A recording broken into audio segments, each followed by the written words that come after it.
Film dibuka dengan memperlihatkan aksi penggerebekan dari tim gabungan FBI dan juga SWAT yang berada di wilayah Arizona, Amerika Serikat. Menurut informasi, rumah yang akan mereka gerebek adalah markas milik komplotan jaringan perdagangan manusia terbesar di Amerika Serikat. Tim gabungan ini dipimpin oleh seorang wanita yang bernama Kat. Dia merupakan wanita pertama yang diberikan kesempatan untuk memimpin pasukan. Setelah pasukan ini berada di posisinya masing-masing, misi penggerbekan pun dimulai.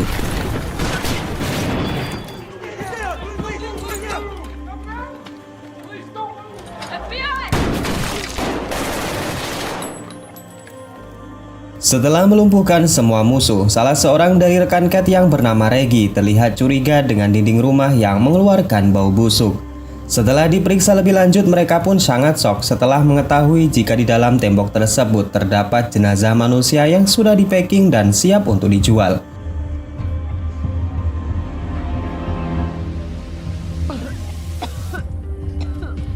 Setelah melaporkan kejadian itu, atasan Kat bersama dengan ahli forensik pun segera datang ke TKP. Setelah membongkar beberapa sisi tembok di rumah tersebut, tim forensik menjelaskan jika hampir seluruh dinding di rumah ini berisi mayat-mayat manusia.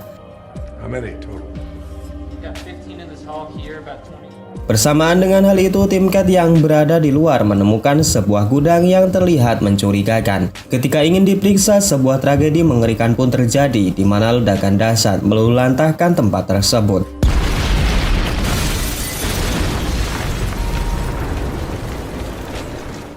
There will be pressure in Washington to explain how such a dramatic... We may be talking about the victims of a turf war or maybe some illegal immigrants who were tied to a ransom. Setelah kejadian yang menewaskan dua orang rekannya, terlihat Kat dan rekannya yaitu Reggie tengah berada di markas FBI untuk melaporkan hasil dari penyergapan kemarin. Tak lama berselang, Kat pun dipersilahkan masuk ke dalam ruangan rapat yang berisi para petinggi FBI dan juga seorang agen CIA yang bernama Matthew. Di sana Matt mengatakan jika rumah yang kemarin disergap oleh pasukan Kat adalah rumah milik salah satu kartel narkoboy terbesar di Meksiko yang bernama Emmanuel Diaz. Matt pun meminta kepada para petinggi FBI agar Kat diikut sertakan dalam misi mencari Emmanuel Diaz. Ia sangat yakin jika kemampuan yang Kat miliki akan mempermudah timnya menangkap Emmanuel Diaz.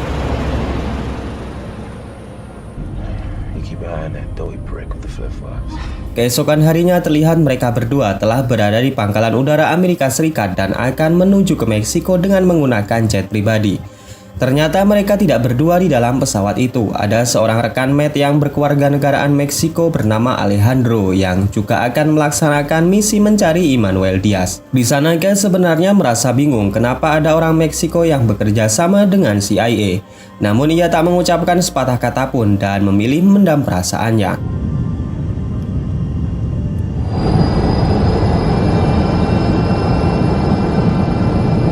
Sesampainya di Bandara Juarez, Meksiko, mereka langsung ke markas besar Amerika untuk membahas misi penjemputan adik dari Emmanuel Diaz yang bernama Guillermo dari penjara. Misi ini dinilai sangat berbahaya karena di sepanjang jalan nanti, para anak buah Guillermo pasti akan melakukan serangan dan berusaha keras membebaskan bosnya.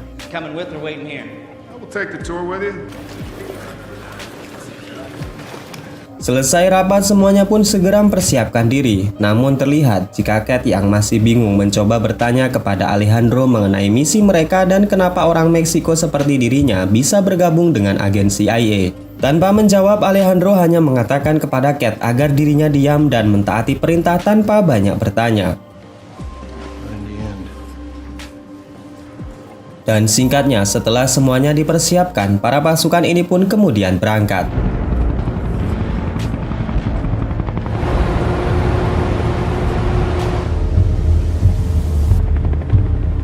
Walk right up to Taft and just blow his brains out.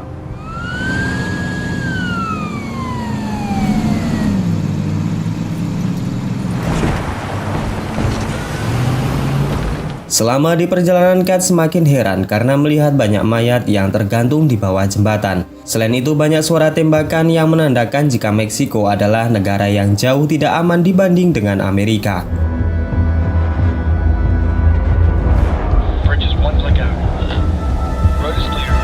Singkatnya, pasukan yang dipimpin Matt ini pun sampai di penjara dan segera membawa Guillermo ke dalam mobil.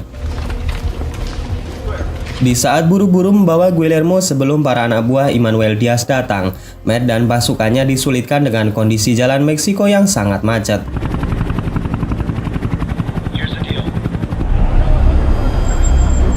2 lanes left.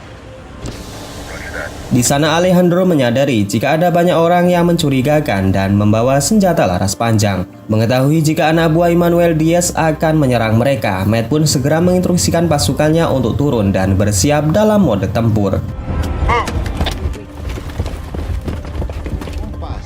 Suelta la pistola.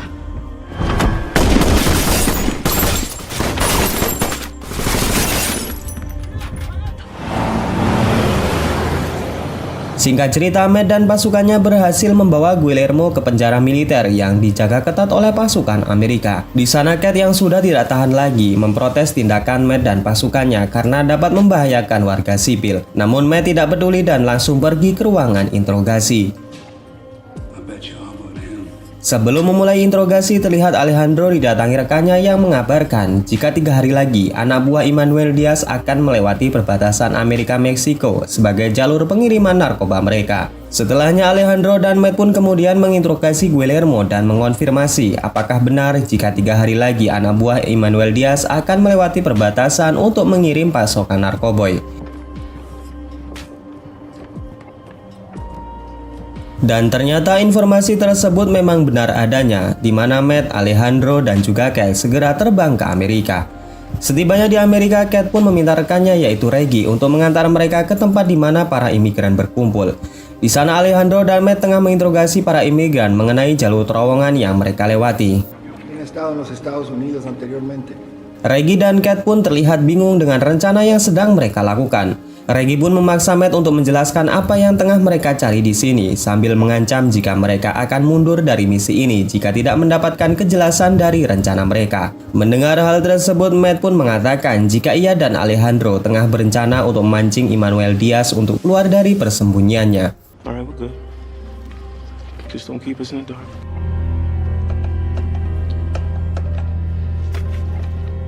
Keesokan harinya, Matt dan Alejandro terlihat tengah mendatangi sebuah motel untuk menggali lebih lanjut kepada imigran semalam. Setelah mendapatkan informasi yang cukup, Matt pun kemudian menelpon pasukan SWAT untuk membantunya menangkap anak buah Emmanuel Diaz yang akan mengambil uang di bank.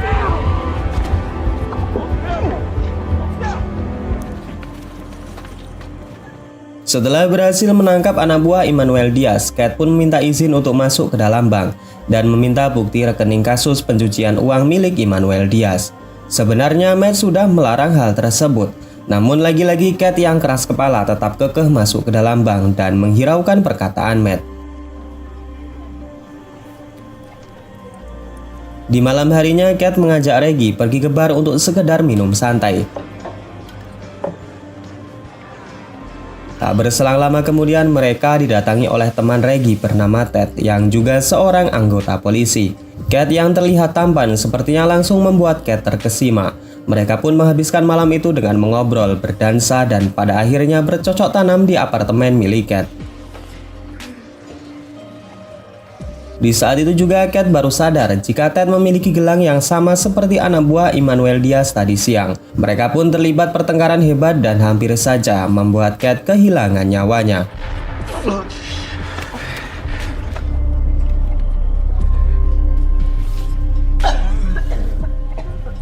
Beruntungnya Alejandro datang tepat waktu dan segera menyelamatkan Cat. Di saat kondisinya sudah baik, barulah Matt menjelaskan jika Ted pasti mengetahui wajah Cat melalui CCTV saat dirinya masuk ke dalam bank tadi siang. Mendengar hal itu, Cat pun baru sadar dan juga menyesal kenapa dirinya mengabaikan perintah Matt. Di dalam mobil, Ted yang sudah dihajar habis-habisan belum juga mengaku jika dirinya adalah anak buah Emmanuel Diaz. Barulah ketika Alejandro mengancam akan menghabisi anak dan istrinya, Ted pun buka suara mengenai siapa saja polisi yang sudah menjadi anak buah Emmanuel Diaz.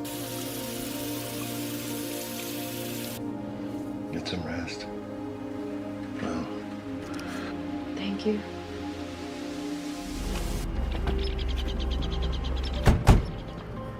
Keesokan harinya saat semua tim telah berkumpul, terlihat jika mereka tengah mengawasi sebuah mobil polisi. Menurut informasi dari Ted, mobil tersebutlah yang akan membawa barang haram milik Emmanuel Diaz ke Meksiko. we have eyes on the objective. Can we get a closer visual? Sebelum berangkat, Matt mengajak Cat dan Reggie untuk ikut ke dalam misi ini agar mereka mendapatkan izin memasuki wilayah perbatasan Amerika-Meksiko. Film kemudian memperlihatkan di mana mobil polisi tersebut berada di sebuah gudang di mana anak buah Emmanuel Diaz tengah memasukkan barang-barang haram yang diselundupkan ke Meksiko melalui jalur terowongan. Di sisi lain, Matt dan pasukannya mendapatkan laporan jika polisi tersebut sudah berada di dekat di jalur terowongan bawah tanah. Di sana, Matt pun segera memerintahkan pasukannya bersiap dan masuk ke dalam terowongan yang gelap dengan alat bantu night vision. 50 meters. You're 3 o'clock, Alpha.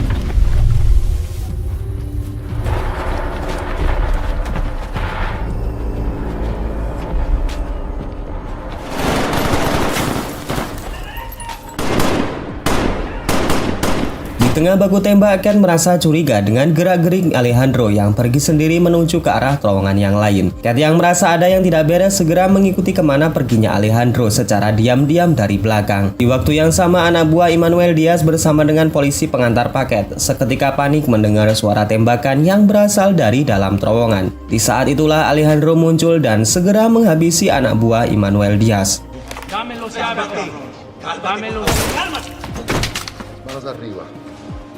Dari luar terowongan saat Matt dan pasukannya tengah merayakan keberhasilan mereka, Reggie melaporkan jika Cat masih berada di dalam.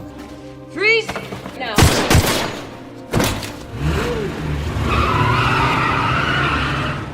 ¿Qué es lo que haces ahora es por tu familia? Di saat mereka hendak masuk ke dalam terowongan, tiba-tiba Cat muncul dan langsung memukul wajah Matt. Stop it. Setelah diterangkan, Matt pun mengatakan kepada Cat jika misi mereka bukan hanya menangkap para kartel narkoba saja, namun juga untuk membalaskan dendam Alejandro kepada pemimpin kartel narkoba karena dia telah menghabisi keluarganya dengan sangat brutal. Cat yang mendengarnya pun sangat terkejut. Ia pun akan mengancam akan melaporkan semua kebusukan Matt kepada petinggi CIA. Mendengar hal tersebut, Matt pun sama sekali tak takut. Ia justru balik mengancam akan membunuh Cat jika berani melakukan hal itu. Di sisi lain, Alejandro yang sedang menyandra polisi kurir narkoboy kini tengah menemui Emmanuel Diaz di sebuah tempat yang sangat sepi. Alejandro kemudian menyuruh polisi tersebut untuk keluar dari mobil dan mengalihkan perhatian Emmanuel Diaz. ¿Qué quieres? Emmanuel Diaz berhasil dilumpuhkan. Alejandro kemudian memaksanya untuk mengantarkan ke rumah pemimpin kartel narkoba berada. Sesampainya di sana, Alejandro langsung menghabisi seluruh penjaga dan masuk ke dalam rumah si pemimpin kartel. Manuel, comprobado.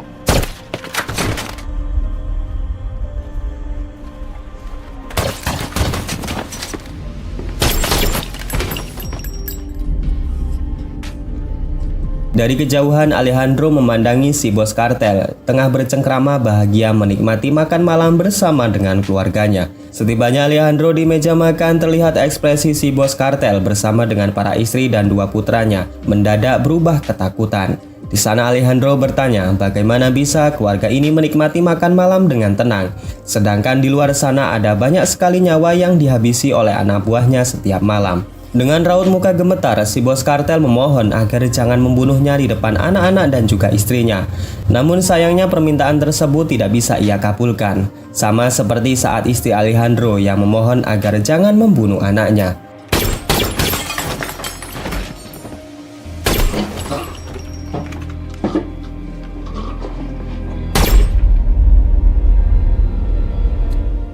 Di pagi harinya, terlihat Cat yang saat itu tengah stres setelah mengetahui bagaimana kotornya CIA dalam menyelesaikan setiap misi. Ia masih tidak menduga jika organisasi penegak hukum sebesar CIA diisi oleh orang-orang sadis pembunuh bayaran seperti Alejandro.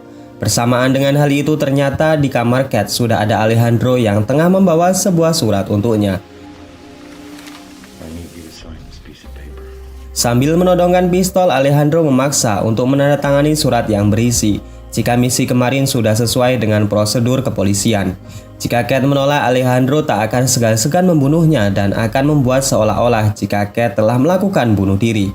Dengan pistol yang sudah berada di kepalanya, mau tak mau Cat menandatangani surat tersebut meskipun air matanya terus mengalir. Di sana Alejandro mengatakan kepada Cat, jika putrinya masih hidup mungkin sekarang sudah sebaya denganmu. Hal ini jugalah yang membuat Alejandro melarang Matt untuk membunuh Cat karena saat itu telah mengacaukan misi. Dan Cat juga telah mengetahui banyak rahasia kotor di balik nama besar CIA. Setelah Alejandro pergi, Cat pun segera mengambil pistolnya dan berlari ke arah balkon untuk membunuh Alejandro. Namun lagi-lagi Cat merasa sangat ragu untuk menarik pelatuk senjatanya dan mengikhlaskan Alejandro untuk pergi.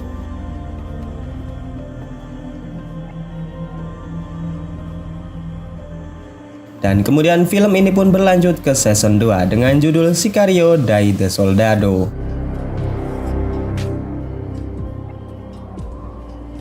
Film dibuka dengan memperlihatkan pasukan polisi tengah menangkap para imigran gelap yang mencoba melintasi perbatasan tanpa izin.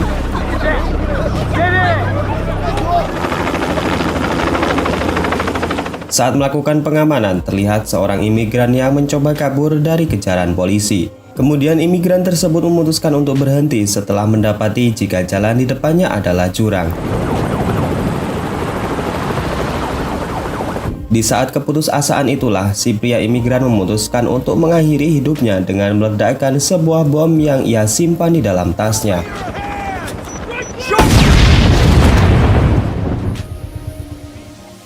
Di malam itu juga di sebuah wilayah Kansas, Amerika Serikat, terlihat sekelompok pria yang tidak dikenal sedang memasuki sebuah supermarket dan melakukan teror bom bunuh diri.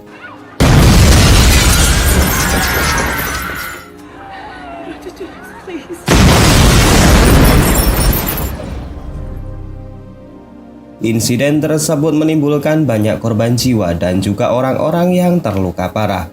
Menanggapi isu tersebut, Sang Menteri Luar Negeri Amerika berjanji kepada semua pihak bahwa kejadian ini tidak akan terulang kembali. Ia juga telah mempersiapkan pasukan militer Amerika Serikat untuk mengusut tuntas kasus ini dan menghukum berat dalang di baliknya. Scene selanjutnya memperlihatkan aksi pasukan khusus dalam misi menangkap seorang pria yang bernama Basir. Usut Basir ini adalah orang yang diduga telah membantu menyelundupkan para teroris sebelumnya.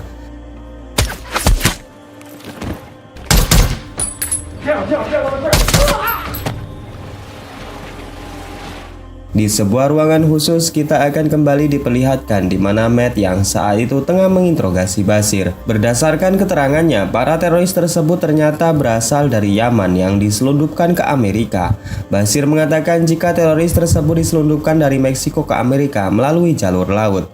Di saat Matt menanyakan orang yang telah membayar Basir, ia pun hanya diam dan tidak mau buka mulut. Di sana Matt mengancam akan membunuh seluruh keluarganya di Yaman dengan menunjukkan sebuah drone yang bersiap untuk meledakkan rumahnya. Melihat hal tersebut, Basir pun akhirnya buka mulut di mana orang yang sudah membayarnya adalah pemimpin kartel terbesar di Meksiko. Setelah interogasi tersebut selesai, Matt melaporkan kepada sang komandan jika dalang dibalik insiden ini adalah Carlos Reyes. Dia adalah pemimpin kartel narkoba terbesar di Meksiko yang memiliki tujuan untuk membuat kekacauan di Amerika demi kepentingan bisnisnya. Mr. Secretary, Matt Graver. Setelah itu, Matt juga disuruh menghadap ke para petinggi CIA dan juga Menteri Luar Negeri Amerika Serikat. Mereka membahas bagaimana cara menangkap para kartel narkoba Meksiko yang sudah menjadi dalang teror ini. Para petinggi semula berencana akan membuat status kepada para kartel narkoba sebagai seorang teroris. Namun berbeda dengan usulan yang diberikan oleh Matt, ia berencana akan membuat dua kartel terbesar di Meksiko, yaitu kartel Carlos Reyes dan juga kartel Matamoros saling bunuh-bunuhan. Caranya adalah Matt akan menculik putri Carlos Reyes dan membuat seolah-olah jika kartel Matamoroslah pelakunya. Mendengar gagasan gila itu, semua orang yang ada di ruangan itu pun seketika diam. Sang Bapak Menteri kemudian menyetujui rencana itu dengan syarat Matt tidak boleh dibantu oleh militer Amerika Serikat. Hal tersebut bertujuan jika misi ini diketahui media, maka nama baik Amerika tidak tercoreng di mata dunia karena telah membuat rencana adu domba yang kotor ini. Dirty is exactly why you're here. If you wanted to, sir. Setelah itu, Matt pun menemui pemilik perusahaan militer swasta yang bernama John. Matt meminta agar John mensuplai semua senjata dan pasukan terlatihnya selama ia menjalankan misi ini. Dengan budget ratusan juta dolar, John pun sepakat untuk membantu seluruh kebutuhan selama Matt di lapangan nanti.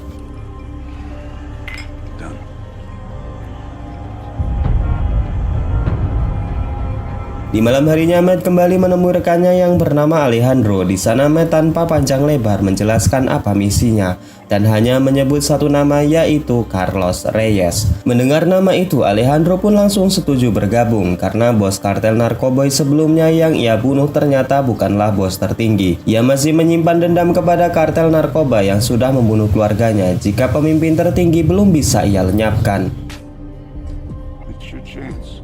Get even for your family. Keesokan harinya, Matt bersama dengan Alejandro mulai beraksi dengan menghabisi seorang penasehat hukum kepercayaan kartel Matamoras sebagai langkah awal adu domba ini.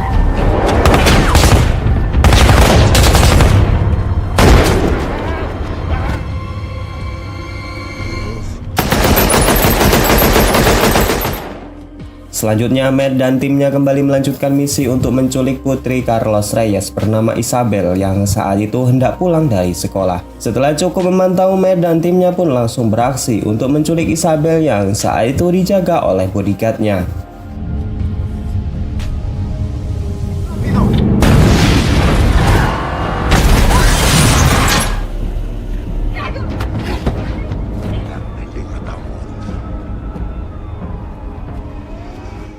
Selanjutnya, Matt kembali ke markas untuk melacak keberadaan Carlos Reyes, sedangkan Alejandro bertugas untuk membawa Isabel ke tempat persembunyian. Sesampainya di sana, Alejandro dan pihak kepolisian bekerja sama berpura-pura menjadi polisi yang tengah menyelamatkannya. Hal ini bertujuan agar Isabel tidak mengetahui rencana mereka dan menganggap jika Alejandro adalah orang yang baik. We got another one here.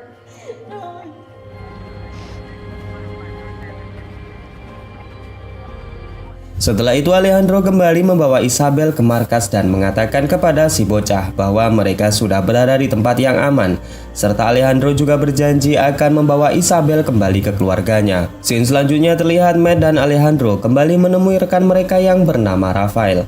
Di sana mereka berencana akan memindahkan Isabel ke wilayah kekuasaan Matamoras.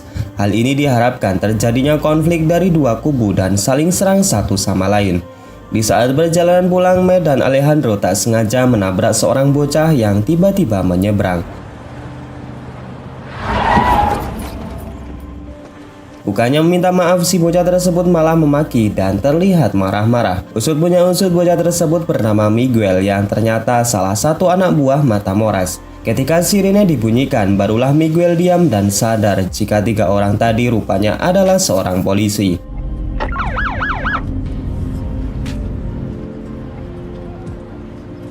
Tak lama kemudian, Miguel bersama dengan sepupunya pergi untuk menemui Galo. Orang ini adalah tangan kanan Matamoras yang bertugas mengirim para imigran ke Amerika. Di sana, Galo memberikan tugas kepada Miguel untuk memandu para imigran gelap sampai di perbatasan.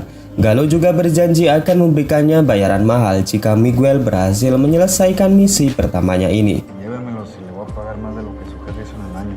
The Fed said that the road will be clear. Looks like they're keeping their word. All right, copy that. Keesokan harinya, misi memindahkan Isabel ke wilayah Matamoras pun dilaksanakan. Matt dan timnya yang saat itu dikawal oleh para polisi federal Meksiko terlihat mulai curiga setelah melewati jalan yang berdebu. Bersamaan dengan hal itu, tim pemandu satelit melaporkan kepada Matt jika di arah kanan ada sebuah tank yang tengah mendekati mereka.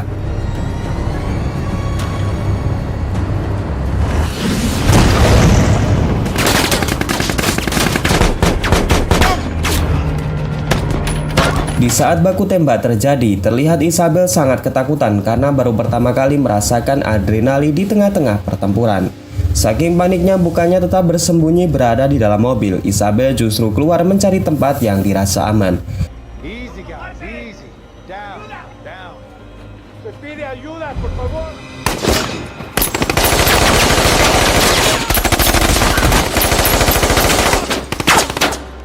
Setelah menghabisi para polisi federal, Matt pun kembali memeriksa Isabel yang berada di dalam mobil. Namun betapa kagetnya dia karena tidak menemukan Isabel di dalam sana. Karena situasi yang tidak kondusif, Matt pun menyuruh Alejandro mencari Isabel, sementara yang lainnya akan mengalihkan perhatian musuh. Di sisi lain, kita diperlihatkan Isabel yang saat itu berjalan sendirian di tengah gurun yang sangat tandus. Apesnya lagi, Isabel ditemukan oleh salah seorang anggota kartel Matamoras yang berusaha untuk membawanya. Beruntungnya Alejandro datang tepat waktu dan menghabisi kartel tersebut dan menyelamatkan Isabel.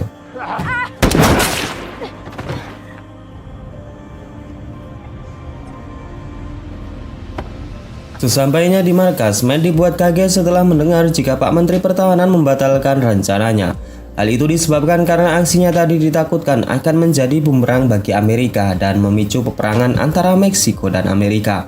Mendengar hal tersebut, Matt pun sangat kecewa dan berusaha meyakinkan jika mereka tadi hanyalah membela diri karena polisi federal yang terlebih dahulu menembaki mereka. Namun sayangnya alasan tersebut ditolak dan mau nggak mau Matt harus patuh terhadap perintah atasannya. Clean the scene. When I say clean, gentlemen, I mean spotless, your operative included. Di lain sisi, Alejandro dan Isabel kini telah sampai di sebuah tempat dan meminta kepada si pemilik rumah untuk mengizinkannya beristirahat.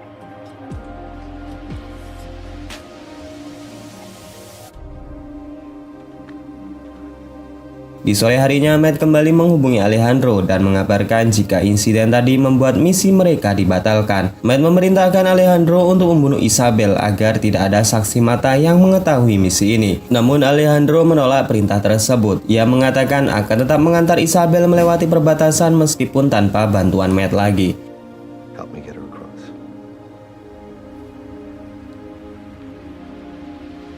Di malam harinya saat Alejandro tengah mengubur senjatanya, tiba-tiba Isabel datang mendatanginya. Di sana Isabel mengatakan kepada Alejandro jika dahulu kala ia pernah melihat sebuah file yang berisikan foto pembunuhan keluarganya. Setelah didesak terus-menerus, barulah Alejandro mengaku jika dirinya lah yang telah menculik Isabel. Hal ini terpaksa ia lakukan karena ingin bertemu dengan Carlos Reyes. Mendengar hal itu, Isabel tampak tenang tanpa sedikit pun menunjukkan rasa marah kepada Alejandro. Hal itu dikarenakan ia sudah tahu betapa jahat ayahnya dan yakin pasti suatu saat nanti akan ada orang yang ingin membunuh ayahnya. Setelah itu Alejandro menyuruh Isabel untuk memotong rambutnya, mengganti identitasnya agar tidak ada seorang pun yang dapat mengenali. Lalu mengarang cerita seolah-olah Isabel membayar Alejandro untuk mengantarkannya pulang. Alejandro juga memasang sebuah alat GPS di sepatu Isabel jika suatu saat nanti mereka berpisah. Sedangkan di sisi lain, Matt yang berada di markas menyadari jika Alejandro mengirim sebuah sinyal GPS. Di sana Matt berpikir keras dan tidak tahu kenapa Alejandro bersikeras untuk memulangkan Isabel. Tetapi perintah tetaplah perintah, Matt harus patuh dan tetap akan membunuh Isabel. Sesampainya di terminal di mana Gallo berada, Alejandro dan Isabel haruslah membayar untuk melewati perbatasan. Saat tengah menunggu bis, rupanya di tempat tersebut juga ada Miguel, si bocah kartel yang dulu pernah ditabrak oleh Alejandro. Miguel yang ingat jika Alejandro ini adalah polisi langsung melaporkan kepada sepupunya jika ada polisi Amerika di tempat ini. Mendengar hal itu, Gallo dan yang lainnya langsung bersiap-siap menyusun rencana untuk menangkap Alejandro. Di tengah jalan bis pun dihentikan di mana anak buah Gallo langsung masuk dan menodongkan pistol ke arah Alejandro. Di saat itu jugalah Gallo menyadari jika orang yang di samping Alejandro adalah Isabel, anak dari Carlos Reyes.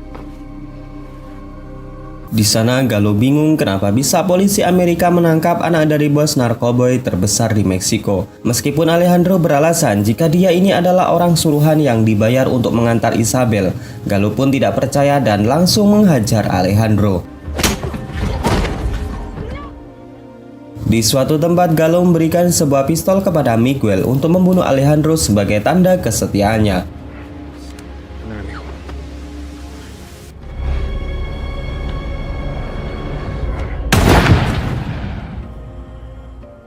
Dari atas helikopter, Matt yang saat itu juga melihat sahabatnya terbunuh melalui satelit pemantau tentu merasa sangat bersedih. Dengan sangat marah, Matt pun langsung memerintahkan pasukannya untuk membunuh seluruh anak buah Gallo tanpa menyisakan satu orang pun. Di sisi lain, Miguel yang saat itu bersama dengan anak buah Gallo merasa murung karena merasa bersalah telah membunuh seseorang. Di sana Miguel berpikir jika dirinya pasti akan dibunuh jika suatu saat sudah tidak dibutuhkan lagi. Ia pun nekat melompat dari mobil dan memutuskan untuk pergi seorang diri meninggalkan anggota gengnya.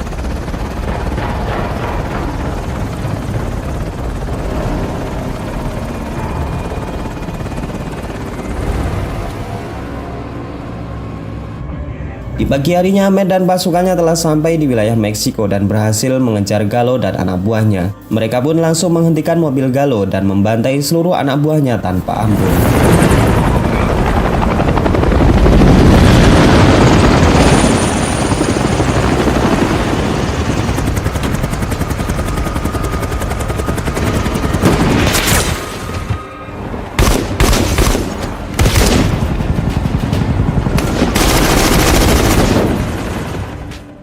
Setelah itu, Matt membawa Isabel dan berniat akan membawanya masuk ke daftar perlindungan saksi. Nantinya Isabel akan mendapat identitas serta keluarga baru. Meskipun rekan-rekan Matt menolak rencana tersebut, namun Matt yakin jika inilah yang diinginkan oleh Alejandro.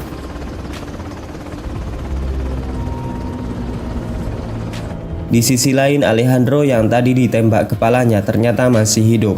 Ia pun segera membuka ikatan lalu pergi mengejar Gallo. Setelah berhasil menemukan mobil Gallo, ia pun sangat terkejut karena semuanya telah dibantai dengan sangat brutal. Ia juga melihat luka tembakan yang ternyata hanya mengenai pipi kirinya sehingga ia pun masih selamat. 1 tahun telah berlalu, terlihat Miguel yang saat itu tengah berjalan seorang diri masuk ke dalam sebuah restoran tempatnya bekerja.